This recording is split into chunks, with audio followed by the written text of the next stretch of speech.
Hello guys, magandang araw po sa lahat at welcome back sa ating channel Atoy TV. At ngayong araw nga guys ay may pag-uusapan tayo na barya at marami din ang haka-haka dito sa baryang ito. So magkano nga ba ang collector's value ng ating baryang pag-uusapan? At ito ba ay meron ka guys? Kung meron ka nito, make sure na tapusin mo yung ating video hanggang sa dulo para makuha mo yung buong detalye ng ating pag-uusapan na baryang ito. So, ito po ay ang 5 piso na Flora and Fauna series. So, ayan, ang baryang ito ay may taon lamang na 1991 hanggang 1994. So, ayan, may 4 na klaseng mint year lang po ito. 1991 to 1994 based on website Numista. At ngayon nga ay alamin muna natin yung pictures ng ating barya. Ang taon po nito ay 1991 to 1994. Ang value nito ay 5 pesos. Ang currency niya ay piso. At ang composition po ng bariyang ito ay nickel brass. At may bigat itong 9.45 grams. Diameter na 25.5 mm. Thickness na 2.6 mm. At ang kanyang shape ay round. Ang technique ay milled. At ang orientation nito ay metal alignment. So ayan, at demonetize na po yung ating baryang ito at ito ay hindi na natin ginagamit matagal ng panahon. So na-demonetize po ang baryang ito noong January 2, 1998. So ayan ang kanyang features at pagkakilanlang ng ating barya. At ngayon nga ay alamin natin ang makikita natin dito sa obverse at reverse ng ating barya. So, ang obverse nito guys ay ito. Yan, makikita natin dyan ang ulo ni Emilio Aguinaldo facing right. So, ayan, at dito sa bandang itaas, paikot, ang nakalagay dyan ay Republika ng Pilipinas.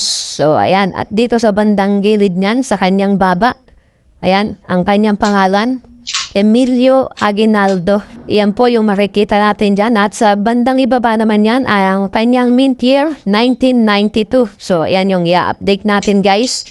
Kaya make sure na tapusin mo yung ating video. At ang kanyang mint mark. So, ayan ang mint mark ng Bangko Sentral.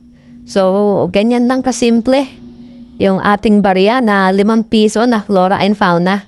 So, yan yung makikita natin sa obverse. At dito naman tayo sa reverse ng ating barya. So, ayan. Ang Nara 3. So, ayan. Nara 3 po yan. Pterocarpus indicus. So, ayan ang kanyang scientific name. Flowers and leaves. So, ayan. At dito naman sa bandang gilid niyan, guys, ang kanyang denomination, 5 piso. At dito naman sa ibaba, guys, so makikita natin dyan ang Pterocarpus indicus. So, yan po, mababasa natin dyan. So, yan po yung makikita natin sa obverse at reverse ng ating barya. So, ito nga bang 1992 ay magkano dito sa record ng Numista? So, ayan guys, punta muna tayo ng Numista. At pagkatapos natin ng Numista, papakita ko rin sa inyo ang bilihan naman online sa eBay. So, ayan guys, at punta muna tayo sa Numista. So, ayan guys, eto na tayo sa Numista. At ang sample dito ay 1991. So, ayan. At ang kanyang features. So, ayan, yung binanggit natin kanina. At diretso na nga tayo sa ating i-update. So, magkano ba ang collector's value noong 1992?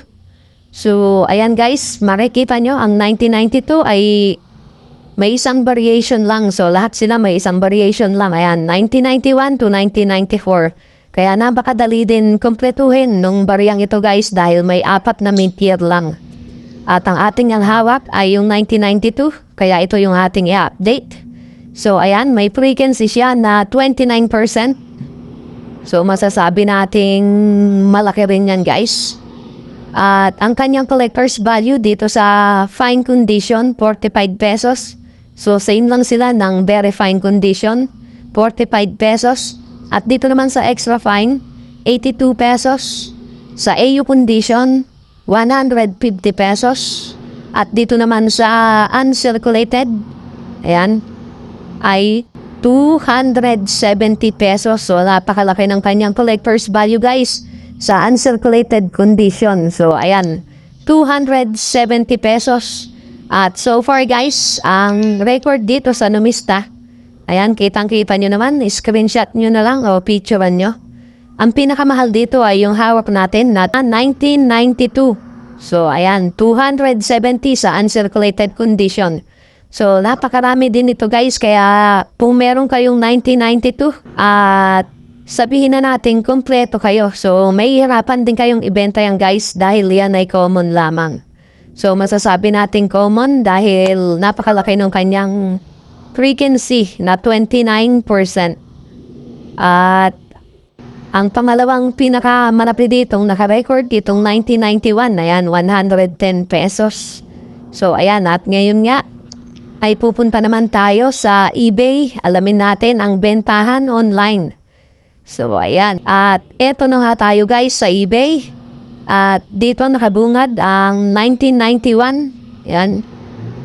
Na 5 piso. So, binebenta niya to ng $1.72. So, yan ang benta niya. At eto pang isa. So, same lang sila. Ayan, $1.72. At tignan pa natin at wala, nag-loading na. So, dito sa gilid at wala. At dito wala rin. At dito ay ayaw na guys. So, ayan.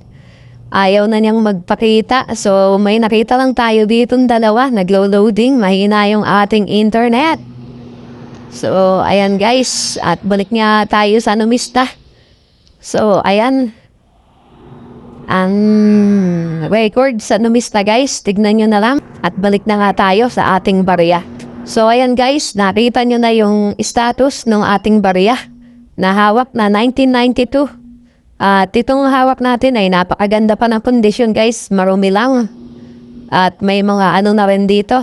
Pero may luster to guys oh. At nakita nyo naman ang kanyang collector's value guys. Sa uncirculated condition ay 270 pesos. At sa AO condition ay 150 pesos. So iyan po ang kanyang collector's value guys. At nakita nyo naman din ang bentahan sa Numista. So, may nagbebenta nung taong 1991 na $1.72. So, ayan ang kanyang bentahan sa eBay. At kayo na ang humusga sa baryang ito, guys. At sa mga may haka-haka sa baryang ito na nagsasabing napakamahal at libo-libo ang halaga. So, nakita nyo na yung kanyang collector's value sa Numista. So, ayun lamang po ang kanyang collector's value at walang katotohanan yung nagsasabi na libo-libo ang halaga ng bariyang ito. So, ayan guys. Sana po ay huwag niyong kalimutang mag-subscribe sa ating channel. At paki-like and share ng ating video para makagawa pa tayo ng mga pag-uusapan nating bariya dito sa ating channel. At kung meron kayong gustong i-update natin guys, so comment down below. At gagawan natin ng video yan. So, ayan lamang po sa araw na ito guys. Maraming salamat po.